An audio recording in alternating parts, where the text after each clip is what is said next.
And with the dot? Yeah, sure. Yeah.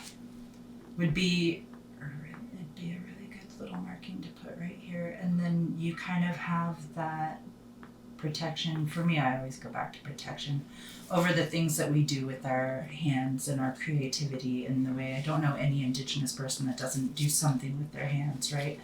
And having that protection over them at the start of both of your hands, if you want to do that. No, I thought that I might lose the use of my hands one day, so... Really? What made you think that? My grandfather has Kennedy's disease. Okay. And so there's like a 50% chance I have it, so it's kind of like a slower ALS. Oh, okay. And I have some of the symptoms, so I'm waiting for I'm waiting for my test. So in 6 months I'll find out. Or I'll start the testing process. To find out. Yeah. What did that, do you feel like that puts worry into you more about like the things that you're able to do with your hands now? Oh yeah. Yeah, it kind of crushed me for a bit, so it took like I'm just 2 gonna months. hold on to you. You're gonna have to get really used to me. You can come a little bit closer if you want to. Sure. If you can get okay. When did you find out about that? When was that? Yeah. So he's not a part. So, what's the word for it? Estranged. Oh, yes. Yeah. Okay. So just found out end of May. Oh gosh, very recent, huh? Yeah, and then a lot of things kind of clicked with the, like muscle spasms and stuff. Okay. So it's like, all right. So I'm trying to not manifest it. Yeah. Until the test. I don't want to like be one of those people who's like, oh, my life's over. Absolutely. I start obviously lighter to darker because then we're gonna hone those markings in a little bit more, you know. That's good that you have that in mind though, that you're trying not to. I think a lot of people can let that worry kind of immediately carry them away. Yeah, well, it's still just a chance. Like, there's no definite. Yeah. So I can't be like, oh my gosh. So. That snorting is just my dog Squirrel. You need your dog Squirrel. Yeah. That's, She's a little rescue Boston. She just snorts all the time. So what are your thoughts, just generally speaking? Oh, those are sweet. What do you think? Those are awesome. Even if we start small, it's a good like beginner point. And then I'm sure as everything else heals up, we don't want to, like I said, disturb these areas and cause any more trauma in areas that need that strength to heal up. So if we just start small, right there. I wasn't even sure if we were going to be able to do any, so I'm happy with it. Because of the eczema. Alrighty then. This should be alright. These are deadly. I might even be okay with just the 2. I'm not going to lie to you. I love it. I'm a super nerd when it comes to these things, but if you like this, I'm gonna go ahead and make probably 2 tools. Oh, go for it. And we'll start working. Uvanga Adiga Ayahi. My name is Sarah Whalen-Lunn. I'm a Inupiaq from Alaska, from Anchorage, Alaska. And we moved here in January, so we've been here for 7 months now. I'm Bowie. That's my mom. So I'm also from Alaska, and I'm a Inuit. Do you want to share a little bit, Sarah, about how you started with tattooing? So in, I think, 2012 or so, I started with an Alaska Native group that was called Diaspora, right, an art group. And we would have shows around Anchorage and other places. At the time, I was doing primarily large-scale oil painting. I had done a lot of mosaic work. I was just starting to do woodblock carving.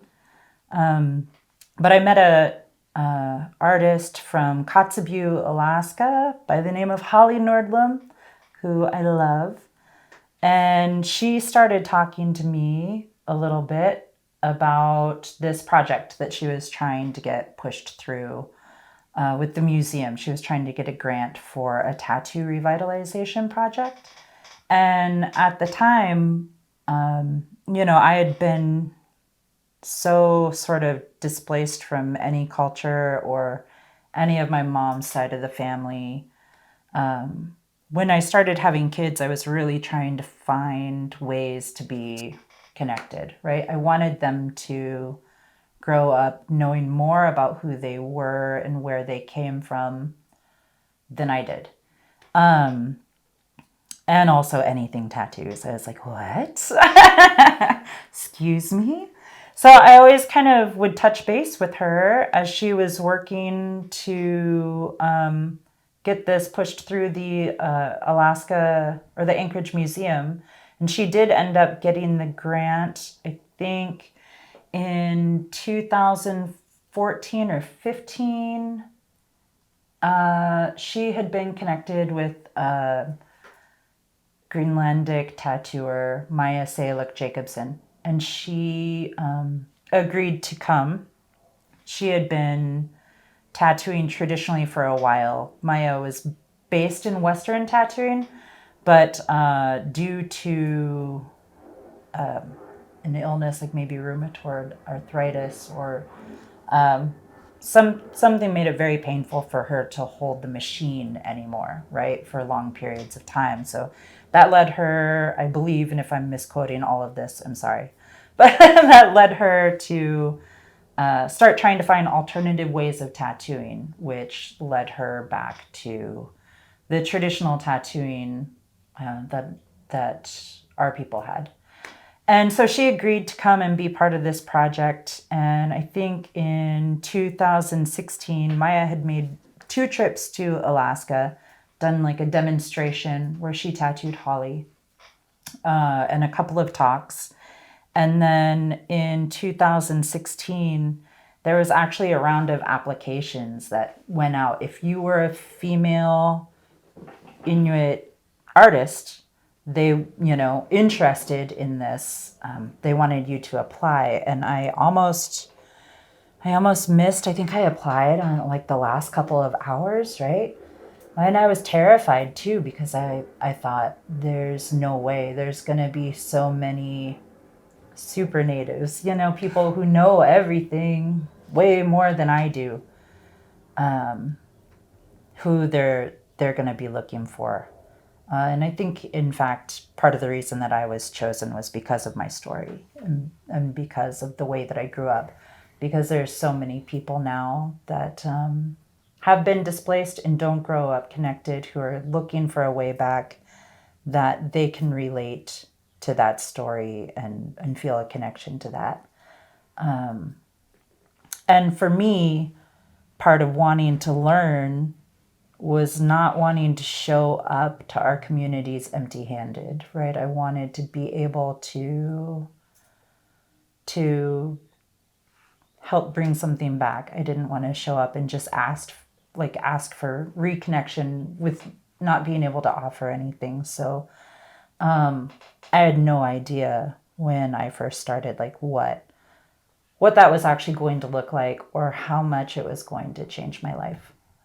Because it's been life-changing in every step of the way, from the first marking that I did, from the training that we received, and just being in a place of women who weren't bashing on each other, who were being supportive of each other. And that whole process really kind of tore me down and built me back up. And there's a lot too that I think both Holly and I had to unlearn from that time, as well as the fact that we still keep on learning more and more every single day in this process. So that's kind of how I got started with the tattooing. I had no idea where it would lead me or what it would turned my life into, and for quite a few years, it completely took everything over. And then COVID happened, right? And we all had to slow down. And I was able to find some of the other ways of doing art that I do again, which, like I said, is large scale painting. I just got done completing a 5-foot hand carved woodblock print for the Anchorage Museum. I do a lot of jewelry making with my kids. And pretty much anything I can get my hands on, I try to do. And Bowie has been working, apprenticing with me in tattooing. Well, I guess I've always kind of been surrounded by art like my entire life. So I've always just been really like naturally drawn to that because like my mother's an artist and we would go to galleries and stuff. Just always been really surrounded by it. So like naturally when she started tattooing and looking into those like markings and things, I got really interested by it because I've always been interested with my culture, you know, just because of growing up in Alaska. There's so many other Native people there. And I remember when I really decided that this was something that I really wanted to look into and when I really started wanting to like apprentice under her. And it was just, I don't know, it's just really a crazy experience, you know? Like, I was so nervous doing my first marking on her. This is Bowie's first tattoo. It's kind of messed up, but that was the first one I did. I've been meaning to do a touch-up on it for a really long time now. And then they did this one. Oh, yeah, I did that. This one, and then also this one. Oh, I did this too. Yeah, But we and still this. do that. Oh, and then the big... Oh, yeah. I had that one. Most recently, this one, And then that one. this We one have as well. matching. Yeah. All of my kids and I have this one. Yeah, Denali has it on her neck, and my sister has it on her collarbones. Mm-hmm. Oh wow. Yeah. But that was your first one there? Yeah, it's like I want to touch it up a bit because it's kind of patchy. Maybe but like 14. yeah, I think I was 14. Yeah. 14. That's crazy for a first tattoo. Yeah. 14. I know. Holy smokes. I know. Really just a natural with How it. did it impact your connection to culture and self? I guess before that, I always really felt that like I was not Native enough. I've always kind of felt like, I guess, sort of wrong for trying to connect back to my culture because like I don't look Native or like maybe I'm not a certain amount of Native and stuff like that. But when I started, I guess, looking into those markings and getting into tattooing, it felt a lot more like right for me to be doing that because it was just a community that I'm a part of that community. And I agree with her. I wanted to be able to like, I guess, do something for that community. Yeah. How special was it to be taught by your mother? It just like felt so like right, I guess. Sorry, I'm saying that a lot, but it just felt so right to be taught by my mother. I feel like that's how it must have been, I guess, before colonization is like it was a mother teaching a daughter or like a woman teaching another woman. Like I know I'm not a woman, I'm trans, but like it's the way things were passed down exactly. And it just like I don't know, it feels really special to be able to learn so much from my mom. What's special? It is special. Bowie was with me. Dustin Newman, who is Inungan, who works now doing markings as well in Alaska, carved me an ivory needle. And I was so excited. We were sitting out there on the lawn and distanced, of course, because it was still during COVID. And I took it and I ran it through my knee really quick just to see what the difference was between skin stitching with ivory and skin stitching with a steel needle or something, right? And he was like, "Did you just run that through your knee?" And I was like, "I did. I should have had ink on it though. Like you don't waste a dot, right? Like you don't waste a mark." But Bowie was with me as I turned that needle then into a tool, and it was one of the most special moments I feel like I had. Bowie was with me, helping me stretch as I put markings on my knees, both of my knees, with that ivory needle.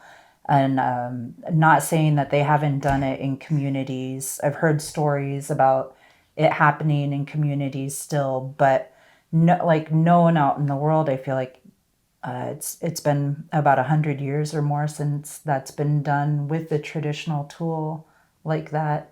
So to have that moment and have that connection with my child, very, very cool. I should have more eloquent words for it, but I don't. It was just It's like very cool. moment, Yeah. Probably hard to encapsulate. Yeah. Yeah. If you didn't have that growing up, Yeah. you gotta share that. Yeah, to be able to share that is amazing. Can you speak a little bit about the cultural significance of tattoos? A lot of the markings were different markers in your life, right? Then there were also markings that were meant for protection, markings that, like amuletic markings. There were therapeutic healing markings, all sorts of things. And yeah, kind of like you said, we try not to do a lot of explaining for the masses, because there's so much appropriation out there. But they also definitely had to do with our spiritual beliefs and the different stages in life or accomplishments or things that had happened. It is definitely by Inuit for Inuit, right? There's so many people out there, and I get it. I get so many people who are like, but I don't have a culture, or I don't. Everybody has a culture, first off, but there are lines that need to be respected, especially from so many groups of people like ours that have lost so much already. And so much has been taken away from us and appropriated, that we have to be really guarded of this practice. And for me, and I think for most other traditional practitioners, it's a closed practice for Inuit only. Now, you do tattoo non-Inuit? I tattoo non-Inuit. I tattoo non-Indigenous, but never traditional markings on non-Indigenous people. I don't do. And I try and I specialize in Inuit markings. So if other groups of people are coming to me, I really have to rely pretty heavily on them doing a lot of their research, right? About what their traditional markings were and what's appropriate for them. Because this is where I specialize. Are cities a lot different in the States as opposed to... No, this does feel like kind of There are some areas where a I can big pretend city. in my whole head that I'm in Boston. Yeah, there are Because they're some really old cities. You can kind of lose track sometimes of the fact that you're in Canada, except for the very low violence rate, right? The crime rates are so low here. It's absolutely insane, comparatively speaking. Like everyone calls this area of town kind of like the ghetto part of town. Yeah. No. No. It's just really nice. I'm never scared here, like, honestly, comparatively speaking. So Anchorage is 300,000, right around there, give or take. But per capita, I think it's in the top 5 most violent cities in the U.S. Unbelievable on rates of murder, rape, domestic violence, abuse, and crime. Like, unbelievable. So really, we're coming from a place where we lived in a nice neighborhood, but we had drive-by shootings all the time. Or we had, like on the way the kids would walk to school, when and if we would let them, a woman was beat to death, and like just everywhere. Yeah, pretty bad. Yeah. So here we're like, wow, this is uneventful. Oh my god, like the news. The news is adorable here. Yeah, it's pretty cute. Nobody can judge anybody's other experiences by anybody else's experiences, I feel like Canadians don't really have a grasp of what it's like in the States, specifically in Alaska. Yeah. Since it's not just... It's so isolated. I think it's just below, and Alaska gets forgotten. Yeah. It's Yeah. like a lot of Inuit, but like probably specifically Alaska. Yeah, Yeah. even by the U.S. Like, it totally gets forgotten. Yeah. Inuit art, I believe, is some of the most appropriated. Yeah, Yeah. Inupiaqs, yeah, igloos, yeah, like even like sunglasses, like, yeah, and no one says nothing because it's Like the like parkas. we don't have like that voice in anything. yeah, It's messy, but I think that just adds to Inuit erasure. yeah. It It's does. scary. It does. Like their whole symbol is the Inupiaq. Yep. I always think like how much of that goes back to Inuit. Yeah. And like you said, sunglasses, thongs, parkas, you know, all like, Mucklucks. yep, yep, kamiks, mukluks, yeah, Oh yeah. all of it.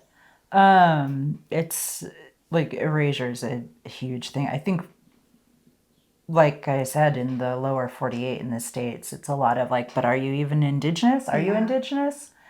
And I feel like it's a lot the same here, yeah, with people. Mostly, weren't they just busy displacing you guys into areas that they didn't need? Yeah. There's a lot of displacement here, like especially Banff. Yeah. And, like the Banff, like there was a lot of death marches, Oh. and like there was a lot of displacement. And original treaties had a lot more land, and then they slowly like took more and more and more. Yeah. And they would pick off hunters on the treaty land. Yeah. So that way, like, they could take more land that they couldn't fight back. Also, like, yeah, no, Inuit, there's, where is it? Not Arctic Bay. Resolute Bay Resolute Bay, yeah, from Nunavut. is, like, one of the most uninhabitable places in Canada. Mm-hmm. And a huge settlement got moved there. And then, to really force colonization, they slaughtered all All our the dogs. Yeah. I was just talking about that camping. They have no clue. Mm-hmm. So many people have no clue. And they sent up, there was no TB in Nunavut, but then 2 prisoners who were getting released had TB, caught TB in the prison system, and they knew it. They still sent them up anyways, and it just wiped out the populations. Yeah. On top of all the other. Everything else. Yeah. Nunavut had the last residential school in Canada. It was closed in 97. Wow. But there's No one talks about it. Wow. No one talks about it. Everyone says it was closed. Their last one was closed in 96 in Saskatchewan.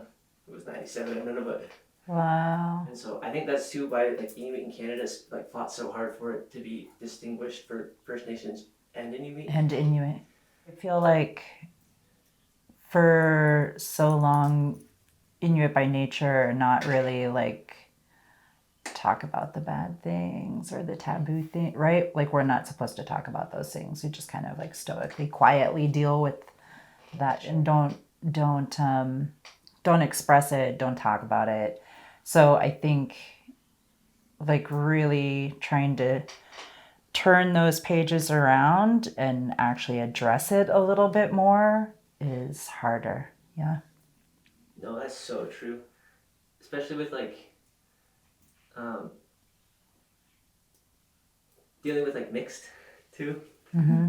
The lateral violence. Well, it's prevalent in every community. But I grew up so disconnected. You know, my father is very, very white. My mom grew up in Anchorage. And so, but you still always felt that, right? Like didn't quite fit in with my dad's white family, didn't really fit in very well with my mother's, you know, kind of adopted native family. And at the time in Alaska, when I was a kid, like if you could not talk about the fact that you're a native, you definitely didn't, because there was so much like shame that came along with everybody's idea of what that meant, right? Those classic things like, well, you're pretty for native, or you're, you know, just gross thoughts and terminology on what it was to be native, and trying to figure out either side of that world.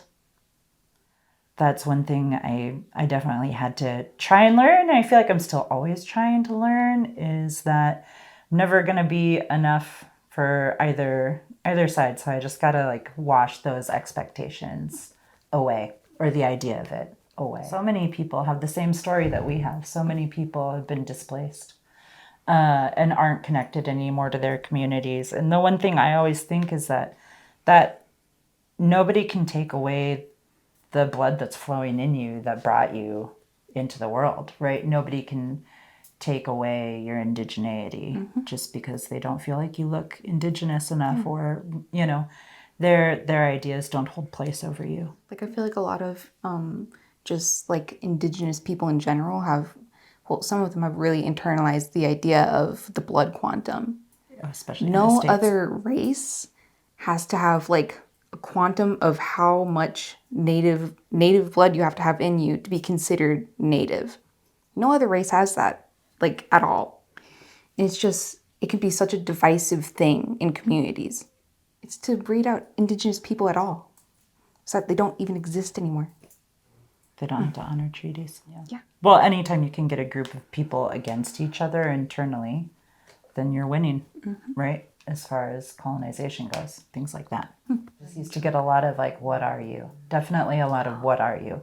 And now I get a lot of, are you Maori? I'm like, I get it, but no, I get Maori, it, but no. Hawaiian, Yeah, Hawaiian, I get that a lot too. Filipino sometimes. Oh, yeah. I don't even get, like, nobody asks me here what I am. When people do talk to me, like strangers, and they do, if they're not just like staring at me and like going the other direction or whatever, then they're just like, I love this. They do that. Oh my god. I love Did they ever come up this. and grab your earrings? No. You want to meet my feisty side? Touch me. Like, it's not good. Oh no, man! People get like think they have an invitation. Yeah. And I'm so passive. I can't. Because my mom was always feisty, right? And so Yeah. you know how it works, like feisty mom, passive Yeah. kids. Oh. Oh, your hair is braided. Oh, my hair's that's what. Oh, I people. get. Everybody want to like. Oh. Yeah, but that's what I get. Like, don't you even think about it? Yeah. Like, Don't touch. yeah, like the earring comment. That's when I get into that. Yep. I definitely get people that are just like general swoop. Like a woman just did it to me the other day. She's like, I love this. We were in the store. I love this. And I was like, Jedi all right. Like, I all know, you know, what, God. like, the whole thing's pretty great. I realize we're normalized in Alaska. So, like, everybody knows. There's so many of us walking around all tattooed up. That, Like, there's tons of ladies, we'll see them with the, yeah. Sicknick That marking. one's so pretty. Yeah. So we're super normalized there now. So it's definitely a switch being here. My markings get covered by my glasses, so I don't really have to. I'm getting my full neck tattoo though. In Are you? 2 weeks, yeah. What are you doing? What's going on? I'm so excited. I love neck tattoos personally, I'm getting but caribou antlers starting up here, and they're coming all. That's gonna be oh my god, are you serious? Yeah, I have an appointment booked and everything. Like, That's so exciting. Oh, that's gonna look so cool. yeah. That's so exciting. Blackfoot woman's doing it, Nice. and so. Yeah, I don't know. I mean, it doesn't feel like fun. I'm not gonna listen to because I asked Oxenick if the temples hurt, and she was like, "No, not at all." Like honestly, like I didn't feel a thing. And then the first one, I was like, "Oh my god, you lied to me." Yeah. Really, the Different first people one- have different pain tolerances, though, and you know, it's definitely a thing. But like, I don't think the temple ones hurt that bad. Yeah. These ones are pretty tender up here because there's so many nerves in your lips, right? Fingers are a little tender, but you got no problem. You'll be You're fine. trying to psych me up. No. Like, it's not, but that's always what I tell people when they ask me, like, but is it painful? I'm like, but pain is part of transformation, and that's what we're doing here. So you have to be able to, part of it is learning how to breathe through that, yeah? I'm like, so you'll be fine. Well, my first one was like an E-tag or back, like right on like the upper part of the spine. And my mom was just like figuring out like stick and poke. Oh, yeah. So it was real So you got slow. experimental, slow, maybe a little deeper than it needed to go work. It hurt. And since then, everything else has kind of been like, Yeah, on, like, just fine.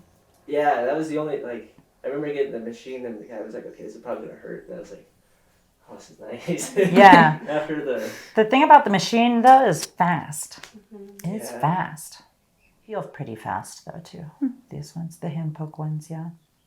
they're so nice. It's very unintrusive to the body. Have you ever done the Oh, yeah. A lot. Don't you have some? I have a lot. That's the She Whalen. that's the sound that gets me. I can't listen to that one. The stitching? No. It's so satisfying. I don't Just have a stitch lot of... yourself. Oh, yeah. I don't, like, I'm trying to remember. Like, there's more of a sound with the poking to me than there is with the stitching.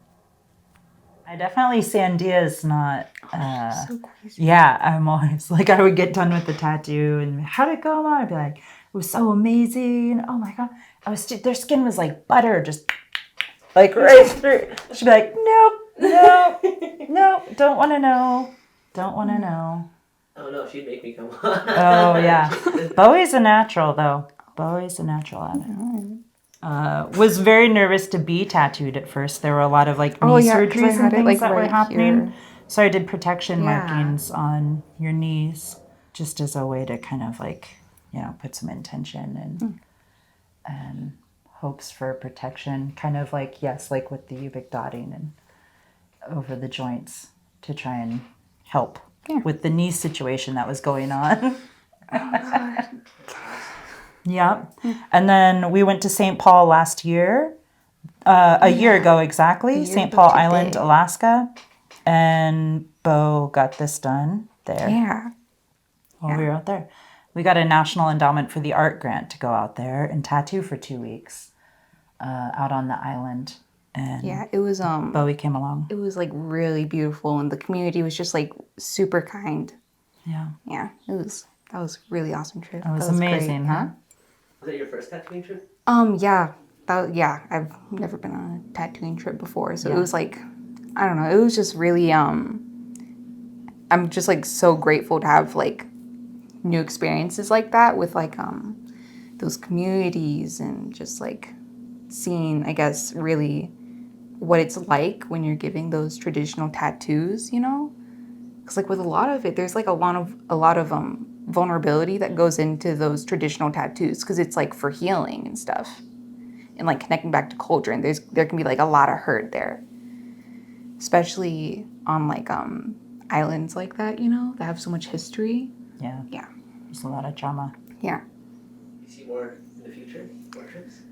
Oh my God, I hope so. I hope so too. If I ever hope got so the too. chance to go back there, in instant. Heartbeat. Oh, Yeah. yeah. Absolutely. St. Paul is amazing.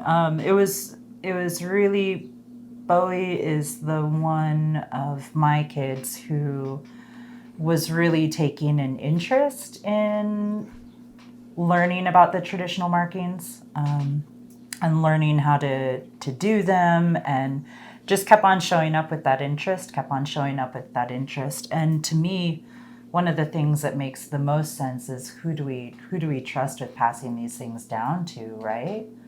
And the fact that Bowie has grown up with this, and like they're already leagues ahead of me when I started tattooing. So we're still taking it slow and learning, and then it's a different thing here being in Calgary and kind of rebuilding our base. It's definitely not the same as when we were in Alaska, but yeah.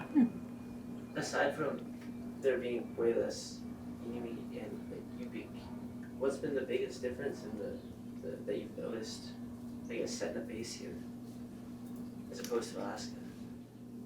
Figuring out where we fit is one of the biggest struggles that I see. Is figuring out where we fit in such a non-Inuit landscape. Like how to think about that and how to incorporate it, how it's going to change what we do, but you know, how we bring, I guess, more of an Inuit perspective to the prairies. It's such a weird thing, you know? I miss the tundra. Yeah. It like hums. Yeah.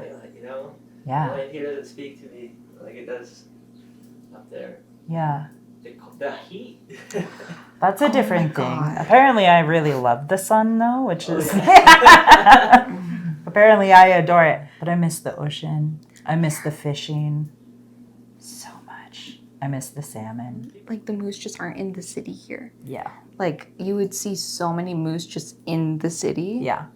It's kind of weird. Yeah. Do you get char in Alaska? Char? Yeah. North? Yeah, in the north. Yeah. I don't know if you've had it, actually. Because we've lived in Anchorage, and my family's been in Anchorage for so long. Mostly salmon for us. Salmon and halibut. Salmon I prefer, though. Okay. I'm a dry fish nut. Oh my God. Whole fillet in like a minute. Oh yeah. Yeah. Hawk big there too? Yeah, in the villages. Yeah. Yeah. And seal is my favorite, probably my absolute. Really? Oh my god. It was so good. Yeah, the first time I had it actually was in Toronto. The first time I had seal. Yeah. And then Native Women in the Arts brought us here in 2017 to do a talk and tattoo. And then I had raw seal at Kukum Cafe that used to be open in Toronto. It was a big controversy when they started serving seal on the menu. Oh, man. Like, People. People need to get over it. It's a cultural food. Well, it's huge to the ecosystem. It's Yeah. The seals, actually, their population skyrocketed Yep. with the bans, and then the fish population dropped. Yeah. It was literally just because because of it wasn't the being ban. kept in balance. It's Yeah. the biggest difference I find between like Western and Indigenous ideologies is they separate themselves from nature, Yeah, where we like recognize we're part of nature. yeah, absolutely, and recognize that it has to, like, those things have to be in balance, right? There's give and take in all of it, and that's, you know, that's the kind of the natural order and the natural way of things. Yeah, but no, I could eat seal every day. Oh, it's A lot, like in my mom's home village, Inupiaq, it's getting so warm there that a lot of their hunts aren't able to happen because the ice isn't coming in. Yeah. Isn't the Arctic Ocean like ice gonna melt completely for summers too? So it's scary. Like, Yeah. Like the idea of having kids. It affects everything. Yeah, and then bringing kids into the world and thinking about what we're leaving them. Yeah, as people don't think about it in the way that Indigenous people do, like with the 7 generations, and always trying to be a good steward for you guys. Yeah. Well, I mean, no, I think about it a lot about like the kind of world that it's gonna be when I grow up. You know. Yeah. Well, I think your when I generation get to thinks be more about of it an a ton. adult. Well, I mean, some of us do, but it's just kind of like scary thinking about that because it's like, I don't know. By the time I'm 40, who knows how bad the Earth is gonna be? There is like some promising work happening. Yeah. Too with science. It's always good, though, too, to hear stories about Indigenous scholars who aren't just being sucked into the world of academia, right?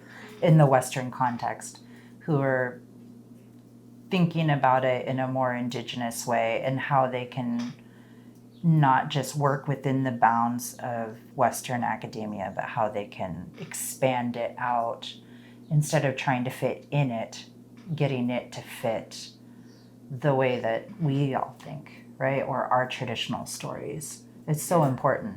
I think they call it two-eyed seeing. Like you see it from like the Indigenous. That's very cool. Because when you look at it, they say like Indigenous can only look at it from one way, and then Right. the Western point of view. Like even in, like I think probably in Inupiaq, like there's just, the language is so much more expansive for the ideas, right? So trying to bridge it is difficult, yeah? Yeah. Trying to explain it in English. I'm not fluent in my language. I can understand it and have like basic conversations. Yeah, I'm nowhere near fluent. Like, no. So it's hard, hey. They're hard Yeah. languages to learn. Yeah, very. I'll give you a big one though. Inuk is singular. Uh-huh. Inuit is people, like plural. Right. And so, but a lot of Inuit get mad if you say Inuit people. 'Cause people, it's- people. Yep. What's the word for thank you? Oh, like there's taku. So there's that kind of like slang for thank you. There's koyana, right? Which you would hear a lot in Alaska. That was in There's the. koyanakpa, That's which you what would also hear a lot. It's just like Inuit. That's so cool when you hear like, because the dialect Similarities. goes right So to similar. Greenland. Yeah. So I always get messages from Greenlandic people saying, "I understand when you and your mom talk." Like, Oh, that's so cool, isn't it? yeah, and actually they're revitalizing the traditional kayak, and like how because the kayaks were they were specifically made for the hunter by the hunter, Mm-hmm. and so they're revitalizing that. Nice. I have a Unangan friend, Dustin, who actually apprenticed with me, and I taught how to tattoo. And he has been making traditional kayaks for a long time. Really? He's, oh my gosh, like amazing, just beautiful person. That's cool. Yeah, That's cool. yeah. I was blown away though when you was doing research on them about how when Europeans came and they tried to replicate it, they couldn't get Couldn't do it. Yeah, that blew my mind. I was like, oh, or like the cockpit and how they prevented water from coming in, or like the roll and everything. That's another huge appropriation that we were what we were talking about earlier. Yeah, it Oh, is. yeah, I never Yep. really thought Like about it because that it was way. Yeah. the cockpit that separated it from all other single person boats across the world, and like the way that they used because they had a wetsuit too, Yeah, like a full blown wetsuit. yeah. Like how did the dogs? The intestine. Mm-hmm. Yeah.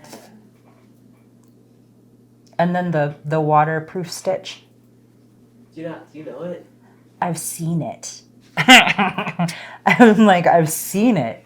But I haven't done it. I don't know it. I have seen it in action by a Greenlander in Alaska when I was doing my training. And we were first learning how to skin stitch, right? And he was in there being tattooed. And the woman who taught us, Maya Saluk Jacobson, who is, her family is originally from Greenland. She lives in Denmark. I think that's where I don't know where she still lives, but when we knew her, she was in Denmark. She knew that he was like a world-renowned kayaker. And so he showed us, she asked him to show us the waterproof stitch. And he did. Yeah, he was like, this is how you would have stitched it. This is how we stitch it to keep everything. It's lost, right? Like in a lot of communities. Yeah, That's one thing that my mom doesn't know. yeah, Is the waterproof. That's crazy. yeah. Yeah, so I've only seen it that once. Claim to fame. No, it was amazing. It was amazing. It just sealed right up. Desperation leads to innovation. Mm-hmm. To say. Yeah. I can't get over the dog sled though, and how long ago it was actually believed to have been invented. Yeah. Because that just transformed northern travel. Big time. Do you imagine how cool? I was telling Rebecca, I was like, do you know how happy to see these apex predator wolves and be like, yeah, you're good, you're gonna help me. We're friends now. You're gonna become my best friend. And, Yep. and then just You're going to help me feed this village. yeah, that's so cool. Yeah. Yeah, amazing that people would ever think of our communities as uncivilized, or you know what I mean? Not just no context for understanding any of the social structures that were in place. Wasn't there actual proof now too? Not of some of the Alaska communities being tens of thousands of years old. Yeah. Specifically the Inupiaq ones. Yeah. That's so crazy. Yeah, right. Some of the communities in Alaska are very old. when we were at that ICC gathering and just seeing how similar everybody was, right? Hearing all the different stories, like what we were talking about earlier, hearing everybody's like songs and drum dances and things like that. And then the different things too that the different areas didn't have, right? Like in Alaska, for some reason, we don't have throat singing. I don't know if we did, but like that's not something that's practiced there.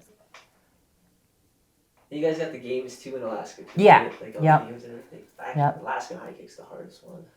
Yeah. I can't. I used to. I do was it just with- watching somebody doing the seal hop, and I was like, the knuckles. oh God, it's The so record's crazy, hey? Yeah. Like, Yeah. It's absolutely insane. I was trying to practice it so I could learn how to do it, but I gave up. Yeah. It's too painful. I think I'm a little heavier than the older Inuit. Well, my grandma's like 4'9", Oh, yeah. right? So my grandma's 4'9", and then my mom's 5'2". Yeah. and then yeah, me and Brian are about 5'10". Yeah, I think my grandma was probably, like, from what I heard about her, she was not quite 5 foot. And I think my mom was 5'5", 5'4", or 5'5".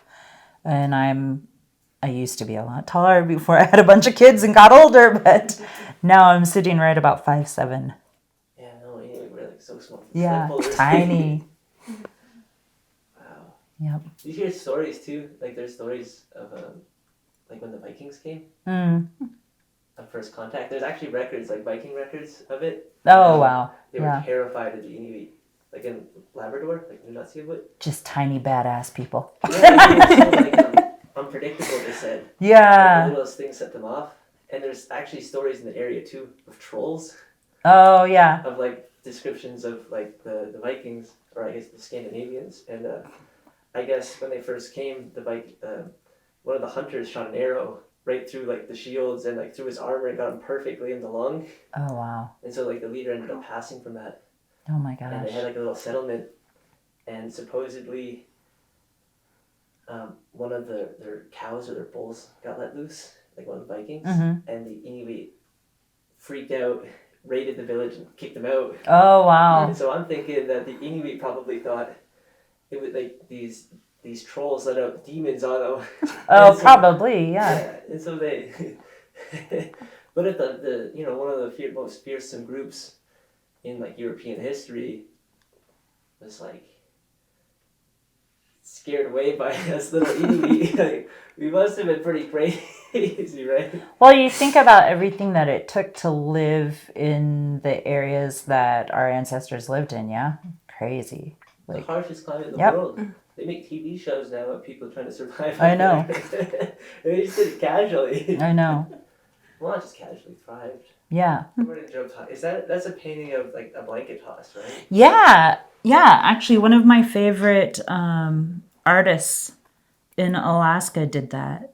He passed away recently, but the two paintings over here. So I think originally it would have been done from the skin of a boat that had come back with a whale, right? So the skins that were sewn together to create that boat would be taken off and used as the blanket toss. If that's wrong, please don't. Please just let me know. But I think in some cases, traditionally, that would have been the case. Probably. Yeah. It's usually like right to at least one region. Yeah. That's crazy. Yeah. I didn't know that. It's cool, huh? So many cool traditions.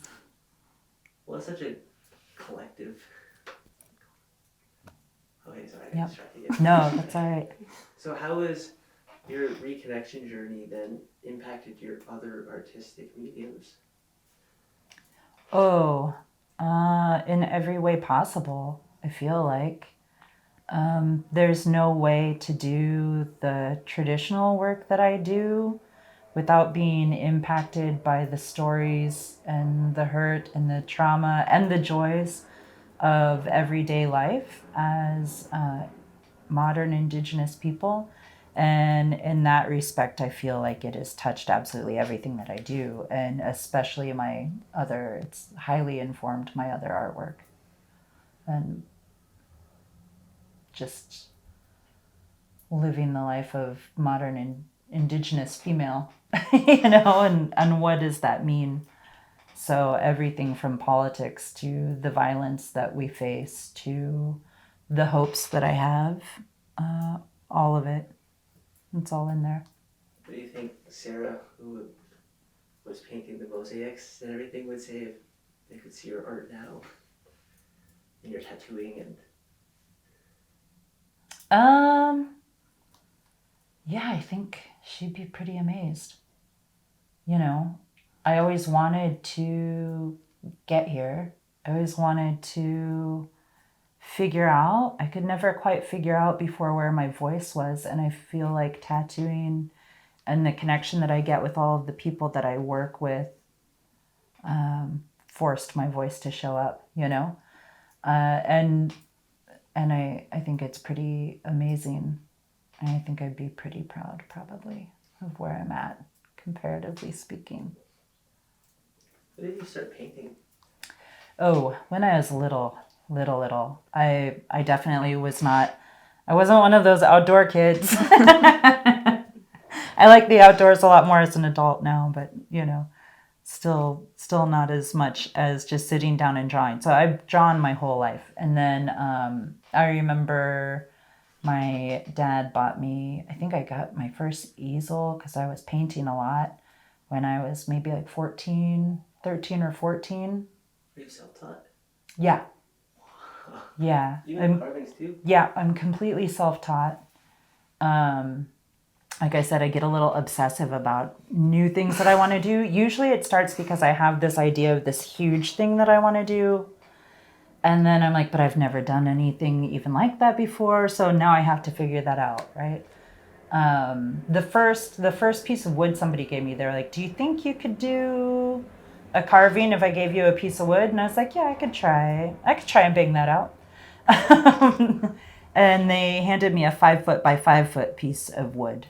And it took me like 4 or 5 months to carve my first ever wood block print.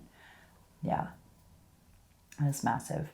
I have one of those prints right up there. The only one that I have left. The wolf. Yeah, the wolf. Yep. I remember that one. That was cute. So yeah, I just obsess about things until I figure it out. So everything's self-taught, except for tattooing. Can you see it in your kids?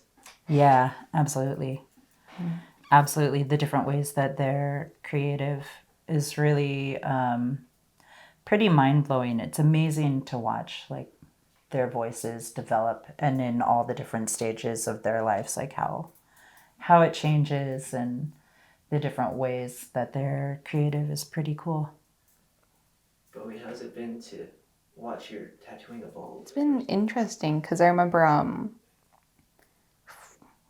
used to be like way more anxious, and I feel like I've gotten a lot better just in general. Like, of course, I'm gonna get better over time, but I guess I'm just really happy with the growth because, like, normally I don't really, I guess, focus on how much I've been growing in something. But in tattooing, I can really see it, like with that first marking and then one of the more recent markings I've done. Yeah. But also, I've been trying to find a style that I really like because I don't only focus on traditional tattooing. Personally, I look a lot into contemporary, like imagery tattooing. So it's been a long time of trying to find, I guess, my style or like the kind of things that I would tattoo, just that kind of stuff. And I think I've found it pretty recently, but it's taken like a really long time. What do you think the you who just started would say about the style you found? I think they would really like it. They'd be, I guess maybe surprised that I even ended up going this far with it. Not that I would quit, but the fact that it's something that's feasible for me. Something that's even possible for me to look into, like, as a career. So yeah, I think they'd be like pretty happy about that. They'd be like, wow, that's crazy, Bowie. And I'd be like, yeah, it is crazy, Bowie. Shattered your glass ceiling? Yeah, that's a great way of putting it. Yeah. How is it, to have your mother not only teach you, but trust you enough to do one of your first tattoo? it feels really nice to be trusted with that, because it makes, I guess, when you have that trust put into you, it makes you think, well, I mean, if she trusts me, then I can probably, then I mean, I can do it, I guess. So I think her having that trust in me to put those markings on her, which is a lot of trust because that's like a permanent marking. And I was like 14. I think having that trust has really helped me, I guess, do well and like thrive with tattooing. Where would you like to see your tattooing go from here? I think I'd really like to see my tattooing evolve into like, rather than apprenticing, but have it as like a career path for me. Whether I have to take up like a little bit of Western or maybe only do hand poke or maybe a mix of both, I'd just really be happy to be able to tattoo as a career. And I'm kind of ready for whatever path it takes me, because I've been talking to my mom about it recently, about how I kind of had the realization that I can do imagery work and traditional work. So like I can do Western tattooing if I want to, and that doesn't really take away from like my indigenous identity. I can do that, but I can also do the traditional, or I can even like have a mix of both. You can make it your own. Yeah. I really want to have it as a career. I can't see myself going into anything else. I think it's important to acknowledge how dynamic urban indigenous are. Yeah. That's a great way to put it. Yeah. Practice any other art forms? I do a lot of like just drawing on paper. I draw like all the time. I love drawing. But if I can get my hands on any other art form, I'm gonna try it immediately. Like I've worked with some clay before, and that was really fun. I've tried out digital art. Digital art's kind of tricky, but I've been working on digital art. I think one of my favorite art forms is doing carvings. I don't really do wood carvings, but I started doing lino cuts in like around when COVID started. What's a lino cut? Linoleum. It's linoleum for printmaking. Yeah. So like this is a block print made with lino, yeah. Or this is, by the way, Brittany Brower, an amazing Alaska artist. But this one over here I also did with the lino. It's another form of block print. I'm shocked at like a lot of people are like I could by hand. The tattooing too. Like I have a trouble. So That's the thing about hand poking though, is you're not like with the machine work, right?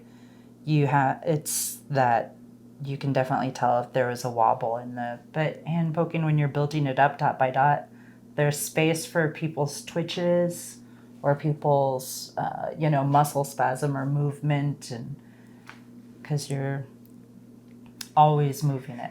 You know what I mean? So there's space for those things.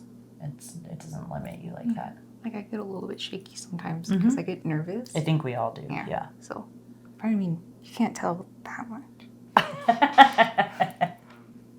How has the Alberta community received you? Yeah, it's, I think we're still, and I will be in the process of finding our path here probably for a very long time. I think the work that I do, probably the work that you do, it's definitely informed from where we're from, right? Like I think people in Alaska understand my work a lot more than people here do. So I think we're still kind of waiting to see how we'll be received, How would you like the Inuit experience to be demystified in the southern parts of Canada? Recognition, right, of the fact that we are here and we are an Indigenous group, right? And all of the what is the word? I don't know. Generalizations. Oh. You know, all of the generalizations about us, if like people could just kind of leave that aside, that would be great, you know, and get to know who we are. I feel like a lot of us who are here are trying to get to know who we are in this landscape. So I think leaving a lot of the generalizations about it out and recognizing that we are another Indigenous group that is here is important, you know. Definitely not dismissing our opinions as Indigenous people. How you feeling? You ready? Oh yeah, you just gotta go for it. There you go, looking cool as a cucumber. That wins the first little bit. Yeah, it'll be all right. But you let me know if you need anything. I'm super laid back. So you need some water, need anything like that, just let me know, okay? Well, I'm just a show wimp. Oh, that's kind of nice. Wow, that's really nice. It's kind of cathartic, eh? I missed the sound. You know.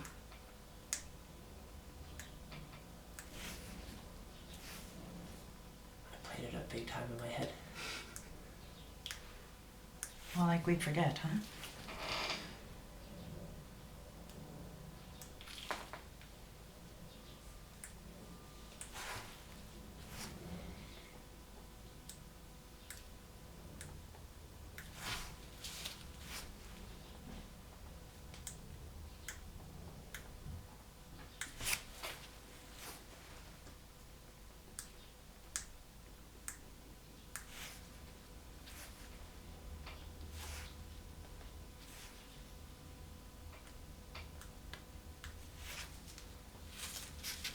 So that's just the dotting out. And then I'll go through, I'm going to dot out the other one and I'll come back over and line this one. Okay? The dotting is my absolute favorite stage though. I love it. I think it's so beautiful. And I think, you know, later as I learned more about it, all of the protection associated with the dotting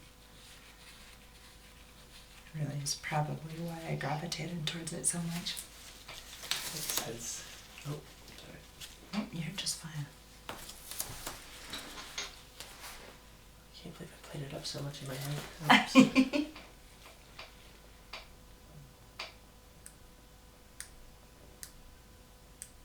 Oh, I think I have more feeling in my right hand than my left.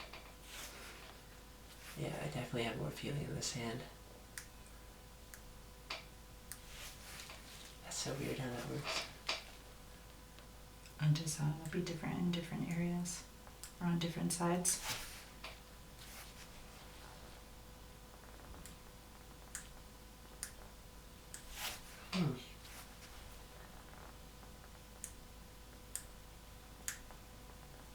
More painful on this side? Oh yeah. You're like, oh, that's why I was playing it up in my head. Oh yeah. Definitely hurts closer to the joints though. Yeah, definitely.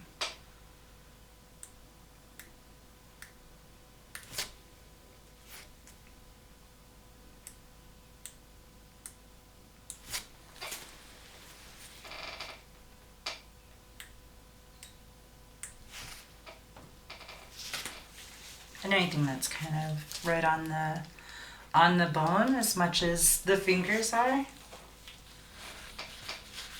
I think the spine for me still takes the cake with any. I'm sure. I was real skinny too. Oh. I was just young, right? And so this is nice. Well, that's good. Oh, let me know if I tense up. I don't really know what You're just fine.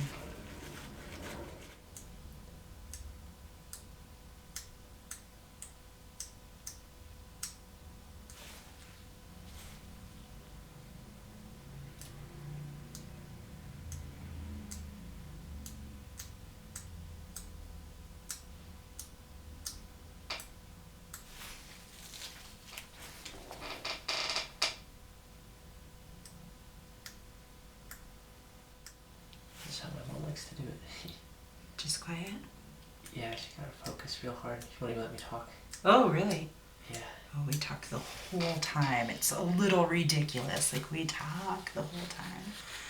I had this one young boy,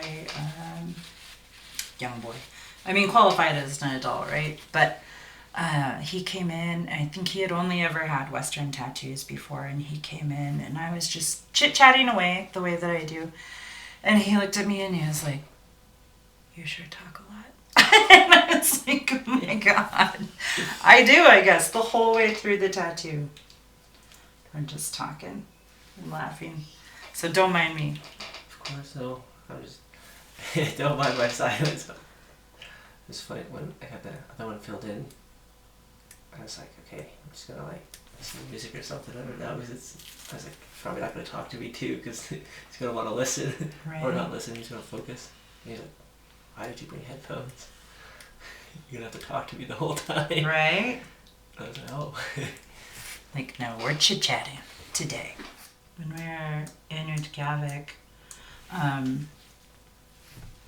we had set up in the Heritage Center where they explicitly told us not to tattoo.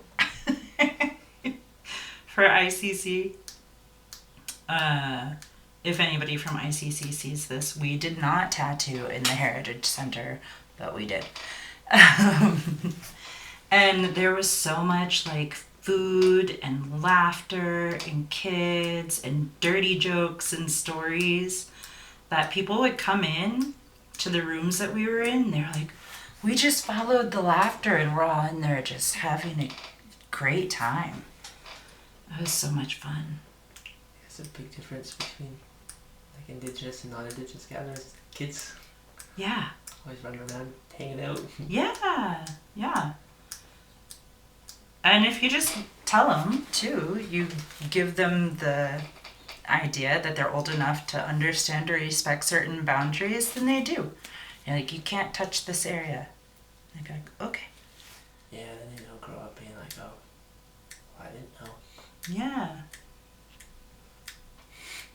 So weird. The difference. Mm-hmm. Well, because we were at the wake, remember wake? All the Yeah. kids. And then we're like any other like mental health gathering like that, there would be no kids. Mm-hmm. I was like, kids should be a part of this. It's just like, important. Mm-hmm. kind of like, they're gonna live this one day. Yeah. They're going to have to know how to deal with it. And it's important for us to set and be those examples. And there's no better being those examples than them seeing us in those moments, you know? Because definitely how we actually deal with it shows them more than how we tell them they should be dealing with it. It's so awesome how involved your kids are with you in your art. They're so good. Oh, you're tattooing? Yeah. That first tattoo was crazy for a first tattoo. I know. And they look at it now, they're so much like me. They look at it now and they're like, I need to fix that. But you were 14. It's really good. And then Sandia, who didn't end up coming down, she's like, she does everything that she possibly can get her hands on too, you know, from crocheting to the clay to the drawing to, like, she made so much money selling her clay earrings that she bought her own computer and bought a piano. She plays 5 different instruments. Like, 5 is yeah, she's taught herself how to play the piano. Like, she's taught herself. yeah, she's also maybe a little obsessive. Very, very talented. She got accepted into University of Calgary for astrophysics. We're still waiting to see if they get their student visas, which has been hard. Hopefully. Astrophysics on top of. Yep. Yeah, so she's like a math brainiac, which I'm nowhere near. Oh, because music is like weird math. Yeah, she always says I like math because I understand it. And I'm like, oh, already you're leagues away from me on that one. How you doing? You doing okay? No, I'm having a ball. Okay, good. This is awesome. I was so hyped up in my head that I was gonna be like wincing and crazy pain, but forget that. It hurts a little less with each one, huh? Yeah, it does. I think we also forget how strong we can be in our, you know, we don't give ourselves the credit. Talk myself up as a wimp. I'm a little bit the same way. I'm always like afraid of needles, afraid of all of these different things, and nurses always laugh at me because they look at me. I'm like, intermuscular is different. Yeah. You also get it like with vaccines, you're getting the virus shot. Mm-hmm. Yeah, they had to give my daughter a blood thinner when she was going in for her surgery, or when she was staying in the hospital for her surgery, and she's still massively bruised from it. I couldn't believe it. Like, that's the difference. You could have tattooed me and it'd be healed by now. Okay, we're gonna let that one sit.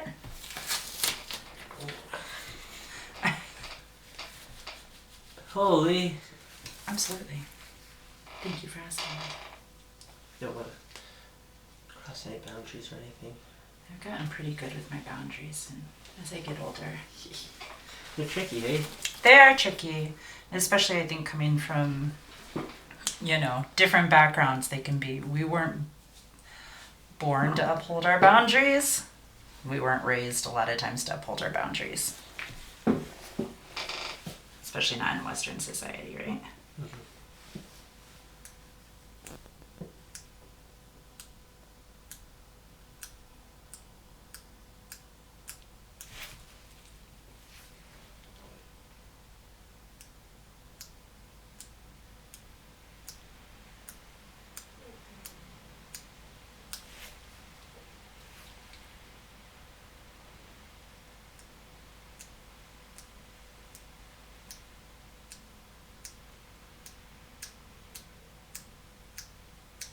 I love that sound. Yeah.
Look at that. Your skin loves the ink. That's what my mom says. It does. You tattoo well. That's exactly what she said. I thought she was just lying. No, she was not. You tattoo well. What is that? So it just absorbs it? It means that I think there's a couple of different things. It means that I think you're probably a pretty healthy person. It means that you're probably very well hydrated, things like that. You take care of yourself. There's a lot of things you can tell people about their skin, but it's very hydrated, very easy to tattoo, good skin. Not to be creepy about it, you've got good skin. It's been hard with that, with eczema, Right? and it's so dry. So lots of water. Right? Yeah, it's important. Yeah, I was so worried about the outbreak, the eczema outbreak. I was like, oh no. Yeah, no, I think just right here is just fine. But I think that it's probably good to like keep it right there for now. We don't For a wanna. reason. Yep. Things like that always do, you know? I find that if something doesn't work out, I'm definitely, man, young Sarah would have really cringed, but I'm definitely like, if something doesn't work out, it's for a reason. It's, you know. Well, I think good comes out of forcing it. That is for sure.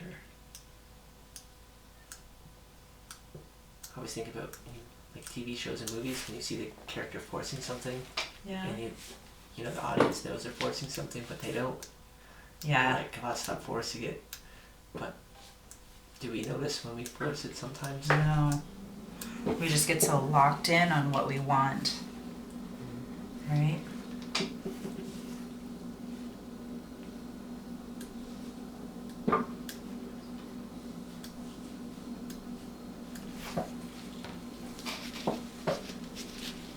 Yeah, I guess I haven't found out yet, like, what the laws are regarding traditional practices and government interference here in Canada. Do you have any idea about that? I should probably look into that. In Alaska, they can't really touch us because we're traditional. We're under a traditional art.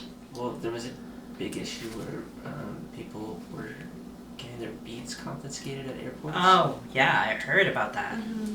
And actually, yeah, I don't think they're allowed to ask about cultural things anymore because my mom's kulaks would always get like put aside to get searched through, and sometimes they try to say like, I can't bring this, and then Oh, yeah. I think it's okay now because she just says it's ceremonial Yeah.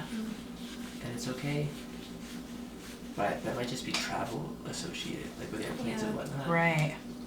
I usually just wear it all. I look a little ridiculous going through the airport, but I usually just wear it all. That way they can't even go through anything, you know?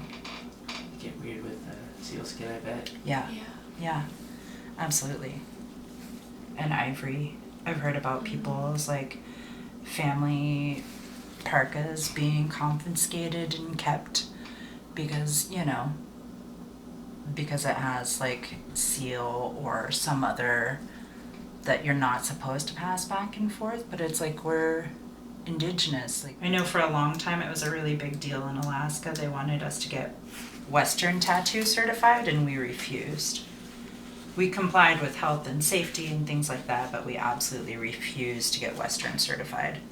Because there's nobody there that could tell me that my skin stitch and hand poke tattoo was done correctly. It was absolutely, you know, absurd. We were that first line in Alaska. That's crazy. Have you had any other students besides Bowie or apprentices? Yeah, one. Just one. I've had a lot of people ask. But for so long, we've still been at the point where, you know, it's like we're still learning and figuring out all the nuances, especially with working with the state and the government and all the regulations that they were trying to impose on us, that it was not necessarily safe to just be starting to teach people. But there's more and more people picking it up, which has always been the goal, right? It's kind of I know my mom was kind of worried because there was some who were just buying like Amazon tattoo kits, Oh, yeah. just tattooing themselves with these like $20 DIY kits. Yep, with no health and safety, no bloodborne pathogen, no anything. I know. We've all been worried about that. But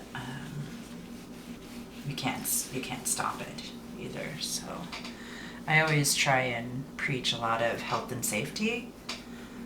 Dion, you guys got to be familiar with him. Dion Casas from here, from Canada. He's an Indigenous tattooer. He was also at the Hawaii Indigenous All Traditional Tattoo conference that happened. And he brought up a really, really good point, and that is that germ warfare was practiced against all of our people, and why would we want to even possibly bring that onto ourselves? So health and safety is such an important thing when it comes to tattooing, and making sure that we're not hurting each other. Of course. Yeah. That must have been such a cool event, though. Oh, it was amazing. Amazing. Absolutely one of the coolest things. And that was just the fruit and the sun and the ocean. Is there Filipino tattoo artist? Yeah, Lane Wilkin, who's lovely, and his longtime apprentice, Natalia, who's now also working. He's based out of Vegas. They're done. they're done? Yeah, Oh, is it? yeah. Oh, it's so wicked. Yeah, this is before we put any Vaseline or any covering on them, is a good time to get a picture of them if you want to get a picture of them.